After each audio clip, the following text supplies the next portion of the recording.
कि कथा को भगवत स्वरूप मान लिया। बोलिए भागवत भगवान की सप्ताहेन श्रुतम चैतत सर्वथा मुक्तिदायकम। और सप्ताह विधि से जो व्यक्ति भागवत की यह कथा श्रवण करता है, मानो उसके हाथ में ही मुक्ति आकर के स्थापित हो जाती है।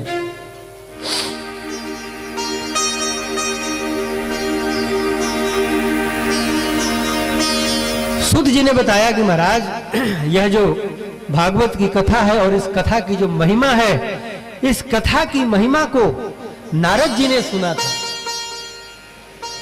तो सौनक जी ने कहा कि महाराज हमने तो सुना है कि नारद जी महाराज बहुत देर तक कहीं रुक नहीं सकते हैं, वो तो चलते ही रहते हैं, चलते ही रहते हैं, ज्यादा देर तक कहीं रुक नहीं सकते हैं। तो भागवत की महिमा सुनने के लिए उनको फुर्सत कहां से मिल गई कि वो भागवत की महिमा सुनेंगे। लोक विग्रह मुक्तस्य नारदस्य स्थिरस्य च अस्थिरस्य नारदस्य। नारद जी कभी स्थिर नहीं रहते, हमेशा चलते रहते हैं। तो जो व्यक्ति स्थिर रहेगा ही नहीं, वो 3 घंटा बैठ करके कथा सुनेगा, वो 7 दिन बैठ करके भगवान की कथा सुनेगा। तो सौनक जी को बड़ा विस्मय हुआ कि महाराज नारद जी को इतनी फुर्सत कहां कि वो बैठ करके कथा सुने, वो तो हमेशा चलते रहते हैं। तब सूत जी ने कहा कि महाराज इस विषय में मैं आपको एक बड़ी ही भक्तिपूर्ण कथा सुनाता हूं। एक बार की बात है, बद्री विशाल क्षेत्र में सनक, सनंदन, सनातन और सनत कुमार, ये चारों कुमार विराजमान हो रहे थे, आ रहे थे, सत्संग के लिए जा रहे थे। और रास्ते में उन लोगों ने देखा कि नारद जी महाराज बड़ी तेजी से जा रहे हैं और बड़े व्यग्रचित्त हैं, बहुत परेशान से दिख रहे हैं। तो उन कुमारों ने पूछ दिया नारद जी से कि हे नारद जी महाराज क्या बात है, कथम ब्रह्मन दीन मुख कुतश्चिंता तुरो भवान। आप बड़े चिंतित दिखाई दे रहे हैं, बड़े दीनहीन प्रतीत हो रहे हैं, ये भागे भागे आप कहां जा रहे हैं। यदि आप उचित समझें तो हमें इसका कारण बताइए।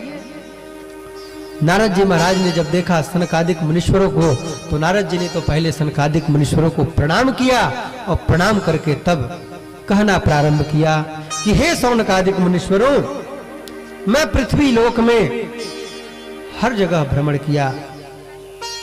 मैं पुष्कर गया, प्रयाग गया, काशी गया, गोदावरी गया, हरिक्षेत्र गया, कुरुक्षेत्र गया, सभी तीर्थों में लगभग मैंने भ्रमण किया।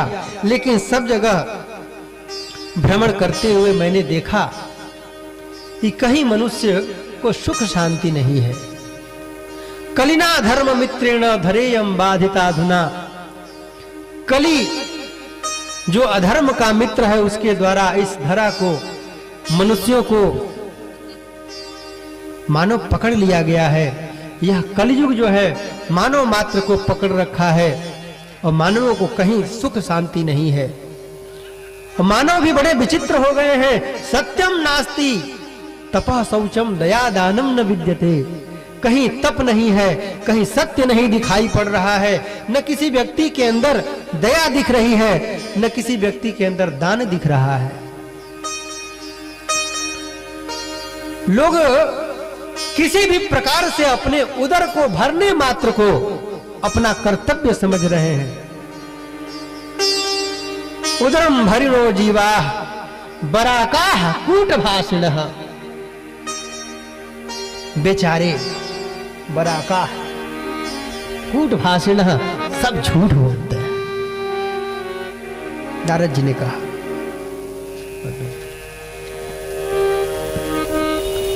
सब झूठ बोलते हैं,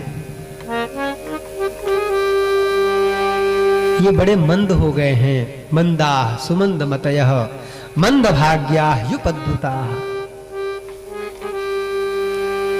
ये बड़े आलसी हो गए हैं, इनका भाग्य भी बड़ा बिगड़ गया है।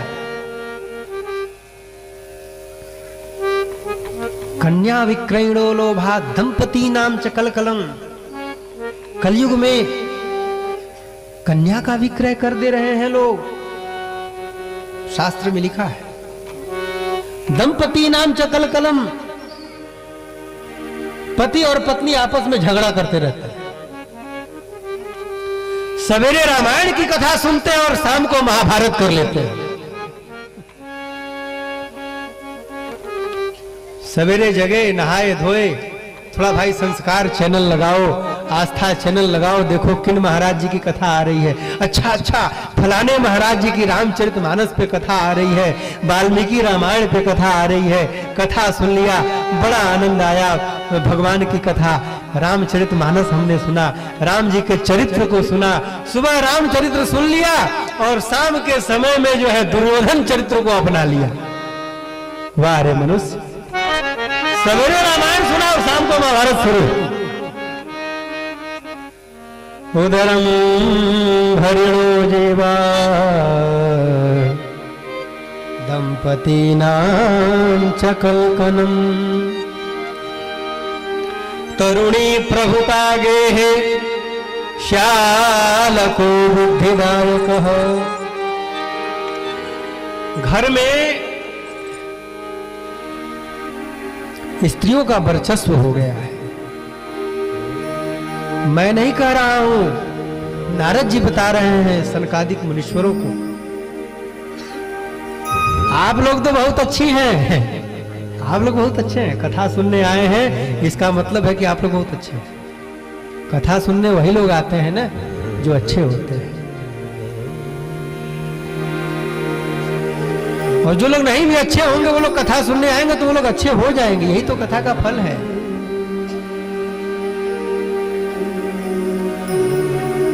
सठ सुधर ही सत संगति पाई।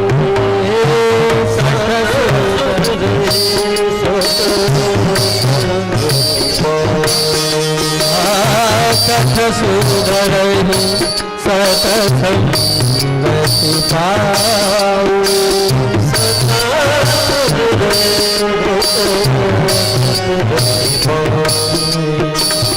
सतसुधर ही सतसंगति पाई। संगति पारस परस सुधा सुहाई। पारस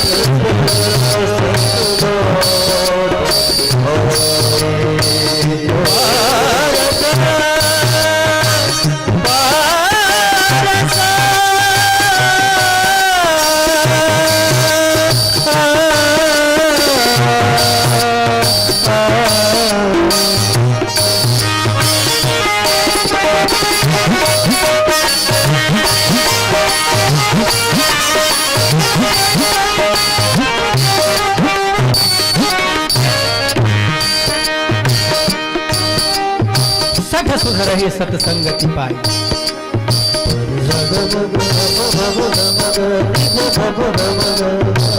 दुष्ट से दुष्ट व्यक्ति, जिसकी बुद्धि खराब हो, अगर वह व्यक्ति सत्संग करने लगे तो सत्संगति को प्राप्त करके उसकी स्थिति बड़ी ऊंची हो जाती है। जिस तरह से पारस का स्पर्श होते ही लोहा स्वर्ण बन जाता है, कंचन बन जाता है, वैसे ही यहाँ जो भगवान की कथा है, भगवान की जो यह कथामृत है, इसका लाभ प्राप्त करने वाला व्यक्ति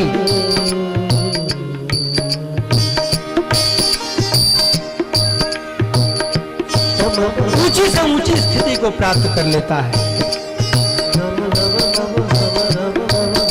तो कहा तरुणे प्रभुतागे है श्याल को बुद्धिदायक।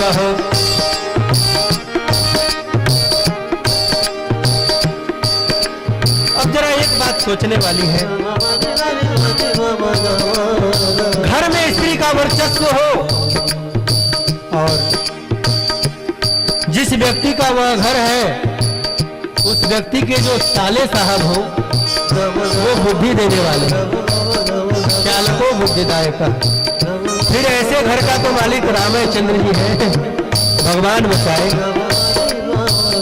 आप लोग महाभारत की प्रसिद्ध कथा श्रवण कर चुके हैं, सुने हैं, सब लोग जानते हैं। एक शकुनी मामा ने महाभारत का युद्ध करा दिया। धृतराष्ट्र के साले ही तो थे। चालको बुद्धिदायक, बुद्धि देते बुद्धि देते देते देते देते खराब कर दिया घर को। एक ही परिवार के बच्चों को लड़वा दिया, कौरवों का अंत हो गया।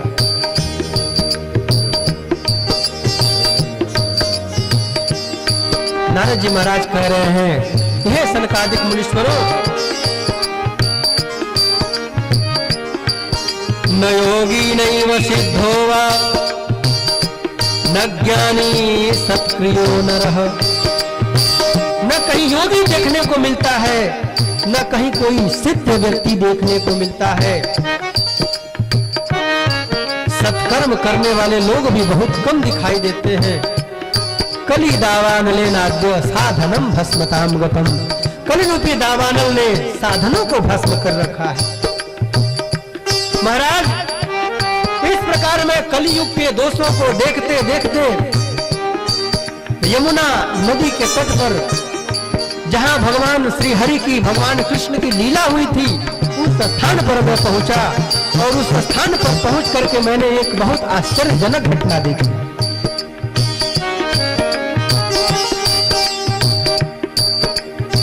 एका तु तरुणी तत्र निषण्णा खीन मानसा। मैंने एक स्त्री को देखा, वह स्त्री तो युवती थी, लेकिन उस स्त्री के दोनों, उस स्त्री के गोद में दो वृद्ध पुरुषों का सिर रखा हुआ था और वह स्त्री बहुत व्याकुल थी। उसके आसपास में और भी बहुत सारी स्त्रियां बैठी थी और वह जो दोनों वृद्ध पुरुष थे, उन पुरुषों को पंखा झल रही थी, उस स्त्री को सांत्वना प्रदान कर रही थी। मैंने दूर से ही देखा,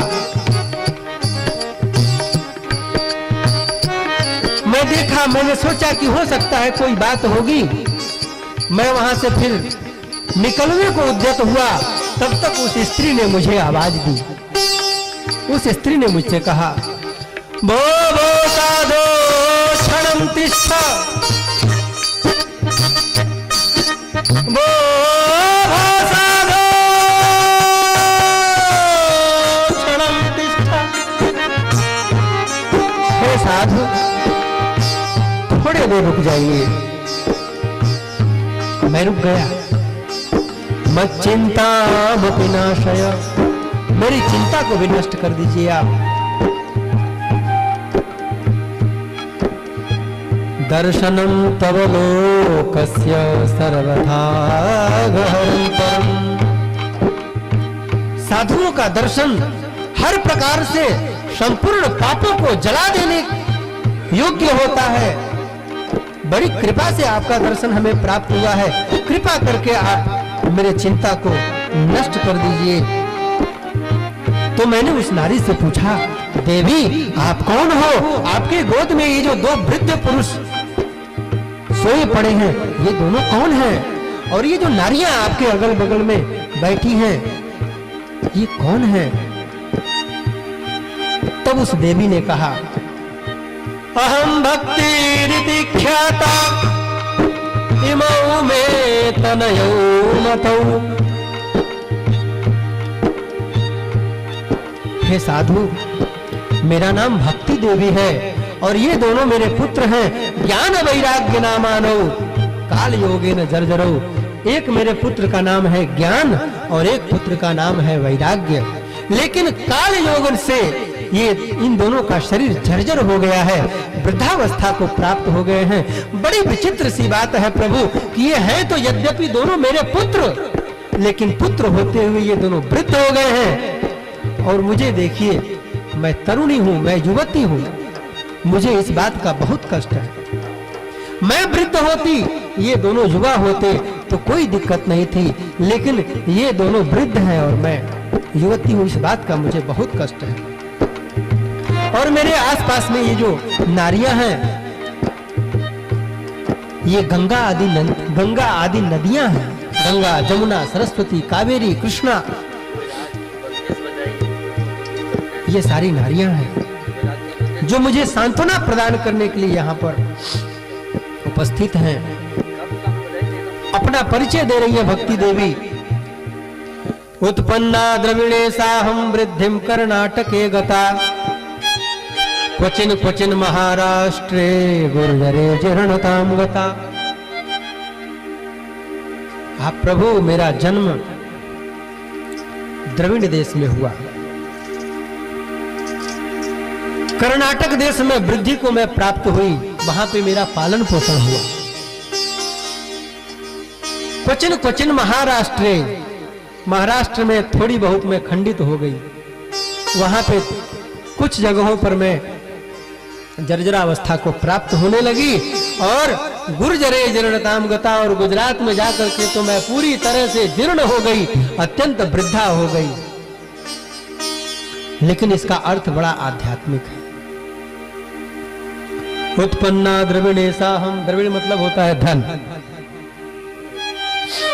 द्रविड़ माने धन, और सबसे बड़ा धन क्या है? प्राण।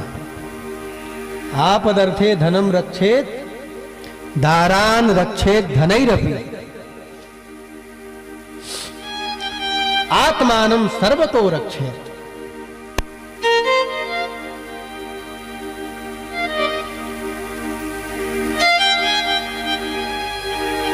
कदाचित स्त्री पर और धन पर संकट पड़े तो धन गंवा करके स्त्री की रक्षा कर लेनी चाहिए। यह नीति का वचन है, ये शास्त्र, ये मतलब कि कहीं भागवत की बात नहीं है, ये नीति की बात है। धन पे संकट हो, स्त्री पे भी संकट हो, तो धन को छोड़ करके स्त्री की रक्षा कर लेनी चाहिए। लेकिन लोक में देखा जाता है कि धन पे भी संकट हो, स्त्री पे भी संकट हो, और अपने ऊपर भी संकट हो, तो लोग प्रायः अपनी ही रक्षा करते हैं, क्योंकि सबको आत्मा वही सर्वेशाम प्रिय, प्राण सबको सबसे ज्यादा प्रिय होता है।